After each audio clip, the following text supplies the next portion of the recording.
Kabar mengejutkan datang dari industri rokok tanah air. PT Gudang Garam dikabarkan melakukan PHK terhadap karyawannya setelah video perpisahan pekerja produksi di Tuban, Jawa Timur viral di media sosial.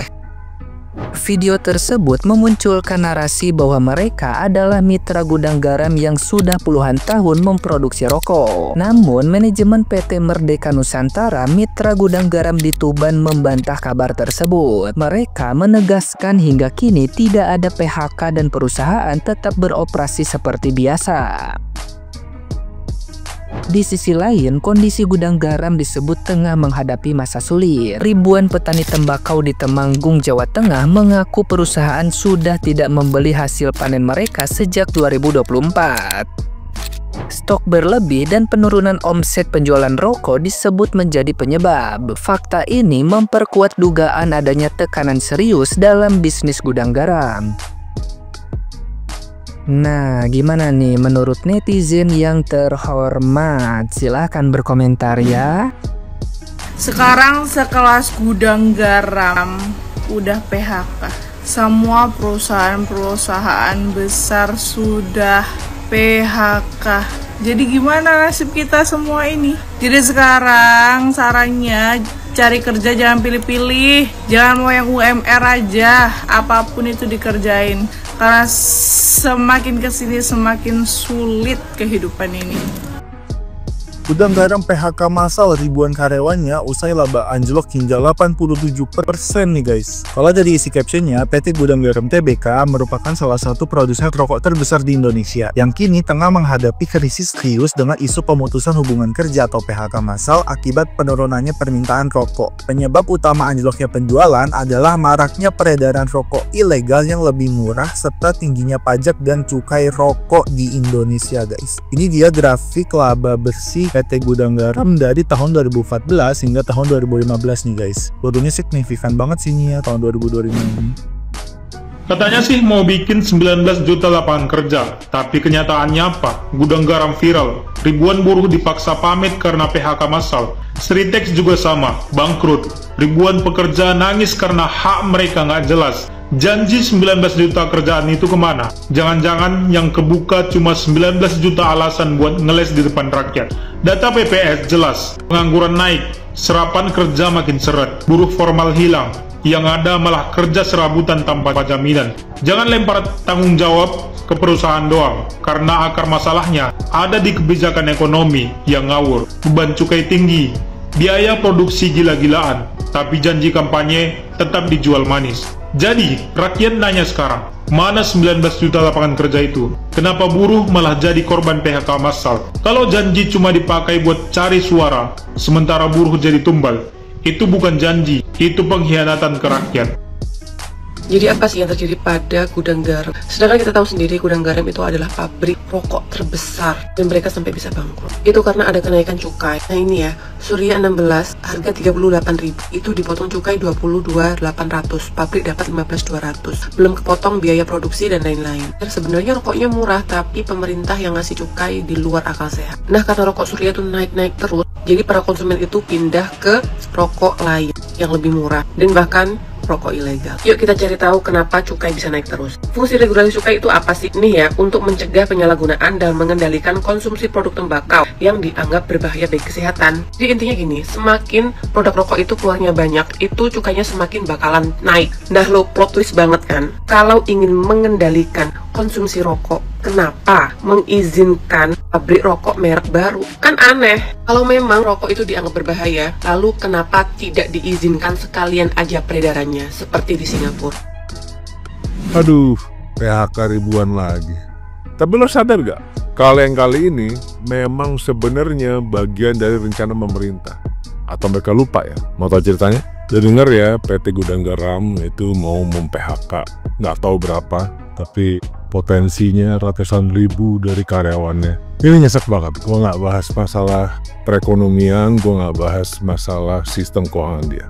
Gue bahas masalah cukainya. Cukai rokok ini sebenarnya udah ada dari zamannya kolonial Belanda. Terus mau lanjut ke zaman pemerintahan Indonesia, akhirnya terusin cukai rokok. Nah lucunya, Ngomongin masalah cukai rokok, kalau sampai PHK-nya terjadi gara-gara naiknya harga rokok, itu adalah bagian dari rencana pemerintah. Ini biar gue jelas. Jadi cukai rokok itu semenjak tahun 2021 nggak salah, itu emang sengaja dinaikin. Tahun 2022 naikin lagi, 2024 naikin lagi, dan alasannya itu untuk mengontrol pengguna rokok khususnya di anak-anak. Jadi emang sengaja dimahalin supaya yang rokok berkurang. Dalam idealisnya kan kalau rokok berkurang, kalau pengguna rokok berkurang berarti yang beli kan berkurang. Nah, industrinya baiknya diarahkan ke sektor lain, jadi buruhnya tetap terpakai. Tapi ini enggak. Jadi akhirnya sebenarnya ini sesuai dengan pengguna rokoknya berkurang, akhirnya lebih dikit yang beli, mau nggak mau ya perusahaannya PHK. Menurut lo gimana tentang keberhasilan pemerintah yang kali ini? Apa benar gelombang PHK yang terjadi pada karyawan gudang garam Kediri itu terjadi karena tingginya harga cukai rokok? Sementara kita tahu harga rokok di Australia itu mencapai 400.000 lebih. Demikian pula cukai rokok yang sangat tinggi diterapkan di negara-negara seperti Amerika, seperti Inggris dan Singapura. Apalagi pabrikan besar lain seperti Jarum dan Sampurna hingga hari ini kita tidak mendengar juga melakukan PHK terhadap karyawannya. Jadi kita harus melihat faktor-faktor lain. Misalnya faktor lain seperti manajemen perusahaannya sendiri yang menurut saya menjadi faktor laten yang bisa saja berpengaruh terhadap keputusan manajemen untuk mem-PHK karyawan. Atau bisa jadi perusahaan gudang garam itu saat ini sedang melakukan ekspansi bisnis lain di luar bisnis rokok, sehingga pilihannya melakukan PHK terhadap sejumlah karyawan. Kita tahu hari ini persaingan ketat terjadi di antara perusahaan-perusahaan rokok dalam negeri. Memang di masa lalu 3 pabrikan besar seperti Jarum, Sampurna, dan Gudang Garam itu nyaris selalu mendominasi pasar rokok dalam negeri. Tetapi hari ini situasinya telah berubah. Hari ini kita saksikan banyak sekali lahir perusahaan-perusahaan rokok yang sudah pasti menjadi kompetitor bagi mereka. Kalau saja pabrikan besar itu gagal beradaptasi, maka bisa dipastikan lambat laun mereka akan kolaps. Persis seperti nasib perusahaan besar telepon genggam dunia seperti Nokia, Ericsson yang sempat merajai pasar pada tahun 2000-an, tetapi pada akhirnya mereka kolaps karena mereka kalah bersaing dengan brand besar seperti Apple, Samsung, dan merek handphone lain asal RRT. Jadi adaptasi menurut saya merupakan salah satu faktor kunci yang harus diterapkan oleh perusahaan-perusahaan manapun yang ingin bertahan di tengah situasi global yang penuh dengan ketidakpastian. Viral di media sosial ya, beredar sebuah video PHK massal yang dilakukan oleh PT Gudang Garam Tbk ya, salah satu pabrik rokok terbesar ya dan terlama di Indonesia. Akhirnya di tahun 2025 mulai oleng bolo ya. Kenapa pabrik ini melakukan PHK massal? Ya jelas lah ya, orang biasa pun paham, berarti kan pendapatannya menyusut ya, sangat-sangat menyusut ya. Di tahun 2019 aja mereka bisa ya mendapatkan 10 triliun lebih. Tapi sekarang ya 2025 gak nyampe 1 triliun aja, gak nyampe. Mau gak mau gak PHK besar-besaran gimana ya, kita bayangkan aja nih ya, kita bayangkan ini ada sangkut pautnya ya dengan pemerintahan ya. Surya 16 harga 38.000, itu dipotong cukai 22.800, pabrik hanya dapat 15.200, belum kepotong biaya produksi dan lain-lain. Sedangkan pemerintah yang gak ngapa-ngapain udah dapat 22.000 sendiri ya. Anda bayangkan sendiri aja ya, sebenarnya rokok murah tapi pemerintah ngasih cukai di luar akal sehat. Nah ya kan, viral kan itu. Di tengah ada janji ya 19 juta lapangan pekerjaan. Nah sekarang PHK massal loh ya, berapa ribu orang itu ya kan, ya berapa ratus orang gitu, udah lumayan itu ya. Nah di tengah keviralan ini ya, muncullah nih menteri lagi nih ya, Pak Menteri lagi nih ya. Siapa betul?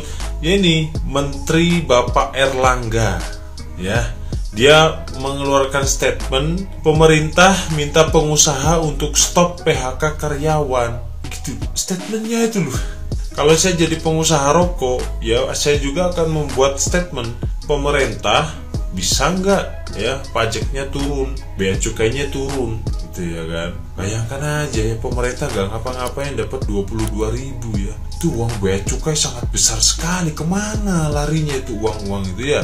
Nih ya, pemerintah meminta pengusaha tidak melakukan pemutusan hubungan kerja. Hal ini disampaikan langsung Menteri Koordinator Bidang Perekonomian, Bapak Erlangga Hartarto itu ya, saat berdialog dengan pihak Kamar Dagang. Erlangga menyarankan agar pengusaha tidak hanya mementingkan untung rugi dalam berbisnis, tetapi kata Erlangga, pengusaha harus bisa bertahan agar terus dapat menyediakan lapangan kerja. Lah, statement yang konyol gitu. Ini namanya juga pebisnis, orang usaha ya mau untung, ya kan? Kok bisa berstatement seperti itu? Aduh.